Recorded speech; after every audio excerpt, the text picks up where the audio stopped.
بسم اللہ الرحمن الرحیم الحمدللہ والصلاۃ والسلام علی اہلہ۔ ناظرین محترم، نہج البلاغہ میں کلمات قصار نمبر 19 کے حوالے سے گفتگو کریں گے کہ استاد محترم امیر المومنین فرماتے ہیں، بامروت لوگوں کی لغزشوں سے درگزر کرو، ان میں سے جو بھی لغزش کھا کر گرتا ہے تو امام فرماتے ہیں فما یعصر منہم آصر الا وید اللہ بیدہ یرفعہ، مگر خداوند عالم کا ہاتھ اس انسان کو اٹھا لیتا ہے۔ تو کیا ان عام لوگوں کے جو لغزشیں ہوتی ہیں ان سے درگزر نہیں کرنا چاہیے؟ مولا فرماتے ہیں جو بامروت لوگ ہوتے ہیں، باعزت لوگ ہوتے ہیں، ان سے اگر کوئی لغزش ہو جائے تو ان سے معاف کیا کرو، یعنی ان کا محاسبہ نہیں کرو اس چیز کے لیے، اس لیے کہ معاشرے کے اندر ایک حد اعتدال کو برقرار رکھنے، باہمی مروت، باہمی محبت کا جو راستہ ہے، یعنی اس کو برقرار رکھنے کے لیے یہ روش جو ہے یہ انتہائی ضروری چیز ہے۔ یعنی ہر انسان جو ہے اپنی صلاحیت کے مطابق بامروت ہوتا ہے، ہر انسان کی ایک عزت نفس ہے۔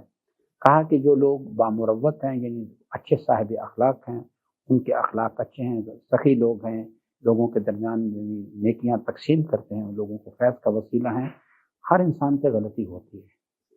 اور ان سے یعنی اگر اس کو فوری طور پر اس کو ٹوک دیا جائے، ان سے درگزر نہ کیا جائے تو اس کے نتیجے میں معاشرے کے اندر ایک خرچ مرچ پیدا ہونے کا، کیونکہ جب اس کی عزت نفس مجروح ہوگی تو بہرحال وہ ریٹیلیٹ کرے گا۔ اور پھر یہ ہے کہ جب اللہ تبارک و تعالیٰ درگزر کرنے کے لیے تیار ہے، یہ اللہ تعالیٰ فرماتا ہے کہ قل یا عبادی الذین اسرفوا علی انفسہم لا تقنطوا من رحمۃ اللہ، اور پیغام دیتا ہے ان اللہ یغفر الذنوب جميعا، میں تمہارے تمام خطاؤں کو بخش، تم نادم ہو جاؤ اپنے طرز عمل پر، میری بارگاہ کی طرف پلٹنے کی کوشش کرو، میں تمہارے تمام خطاؤں کو بخش دوں گا۔ اور حضرت فرماتے ہیں کہ معاشرے کا جو سکون کو برقرار رکھنے، باہمی محبت کو، وفاداری کو برقرار رکھنے کے لیے ان کے یعنی خطاؤں سے درگزر کرو، اور اگر ان کو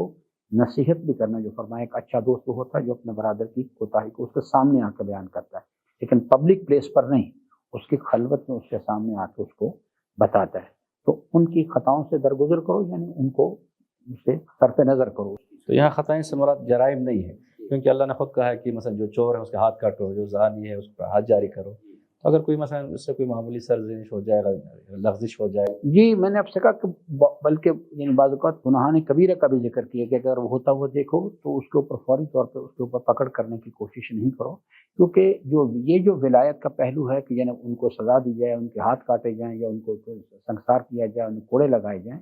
یہ ولایت جو ہے عام مومنین کی طرف نہیں پلٹتی، عام آدمی کو حق نہیں ہے۔ یہ بات یہ نظام ہے، نظام ولایت میں ولی امر کا حق ہے کہ وہ اگر کوئی کسی شخص پہ جرم ثابت ہو جائے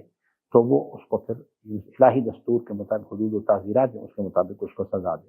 باقی یہ عام آدمی جو ہے اس کو یہی کہا گیا سترہ مسلمان ستر اللہ یوم القیامہ، اپنے مسلمان بھائی کی پردہ پوشی کرو تاکہ اللہ تعالیٰ تمہاری میدان حشر میں پردہ پوشی کرے۔ ان کی لغزشوں سے درگزر کرنا چاہیے تاکہ معاشرے میں باہمی محبت کا اور پیار کا رابطہ جو ہے، اعتماد کا رابطہ برقرار رہے، بلکہ اس میں اضافہ ہوتا چلا جائے۔ اور پھر دوسری چیز جو ہے یعنی کہ انتہائی اہم پہلو ہے نشر فحشا کا، کہ نشر فحشا نہیں کرنا چاہیے کسی وجہ سے۔ بعض اوقات لوگ اس چیز کو بڑی اپنی نیکی سمجھتے ہیں، اور وہ چیز اس کے گناہوں کو لوگوں کے سامنے بیان کرنا یہ خود ایک جرم ہے۔ اسی لیے مثلا کہا جاتا ہے کہ جو زنا کا ثبوت ہے اس کے لیے جو شرائط سخت رکھی گئی ہیں، چاہے جی گواہ ہوں یا دل گواہ ہوں، تو جی، یعنی ایسا محسوس ہوتا ہے کہ شارع مقدس اسلام ایسا چاہتا ہے کہ کسی کو سزا دے ہی نہیں، اس قسم کی کیفیت ہے اس کے اندر۔ صحیح، یعنی اس کا بھی بنیادی فلسفہ یہی ہے تاکہ ہر کوئی کسی پر اتہام یا الزام نہ لگائے، جبکہ ہمارا معاشرہ جو ہے کیونکہ بنیادی خرابی یہ ہے کہ اللہ تعالیٰ کے حضور کا اور اس کے جلال و جمال کا یقین معاشرے سے ختم ہو چکا ہے۔ اس واسطے لوگ ان باتوں میں یہ باتیں کرتے ہیں اور جلب لذت کا سے لذت حاصل کرتے ہیں، اور اپنے لیے اپنی عاقبت کو خراب کر رہے ہیں اس چیز سے۔ صحیح، خصوصاً سوشل میڈیا میں آج کل یہ بہت جی سوشل میڈیا تو اللہ تعالیٰ معاف فرمائے، یعنی جب کبھی میں سورہ ناس پہ غور کرتا ہوں تو جو خناس کا ذکر کیا گیا ہے، الذی یوسوس فی صدور الناس، اس وقت سب سے پہلے میں یہ جو ہمارا یعنی پاکستان میں ذاکرین ہے، میں ان کو سمجھتا تھا کہ یہی سب سے بڑے خناس ہیں، لیکن اب اس کے بعد سے جب سے سوشل میڈیا ہے تو یہ ان کا بھی باپ ہے، یہ سب سے زیادہ کیوں۔ اسی واسطے مراجعین نے باقاعدہ فتویٰ دیا ہے کہ سوشل میڈیا پہ کے ذریعے سے تو اگر کوئی خبر ملتی ہے تو وہ ہمارے فتوے کے اوپر کوئی حجت نہیں ہے، اس قسم کی کوئی چیز جو ہے، تو یہ ایک انتہائی خطرناک چیز ہے، معاشرے میں حساب و کتاب کی منزل میں انسانوں کے لیے بہت بڑا وبال لے کے آنے والی ہے۔ تو ناظرین محترم، امیر المومنین کے اس فرمان گرامی کا خلاصہ اور پیغام جو ہے وہ یہ ہے کہ اگر انسانوں سے کوئی غلطی ہو جائے تو انسان کو چاہے کہ اس کو معاف کریں اور درگزر کریں، لیکن اگر کوئی جرم کرتا ہے تو جرم کا قانون شریعت اسلام میں الگ سے۔ خداوند عالم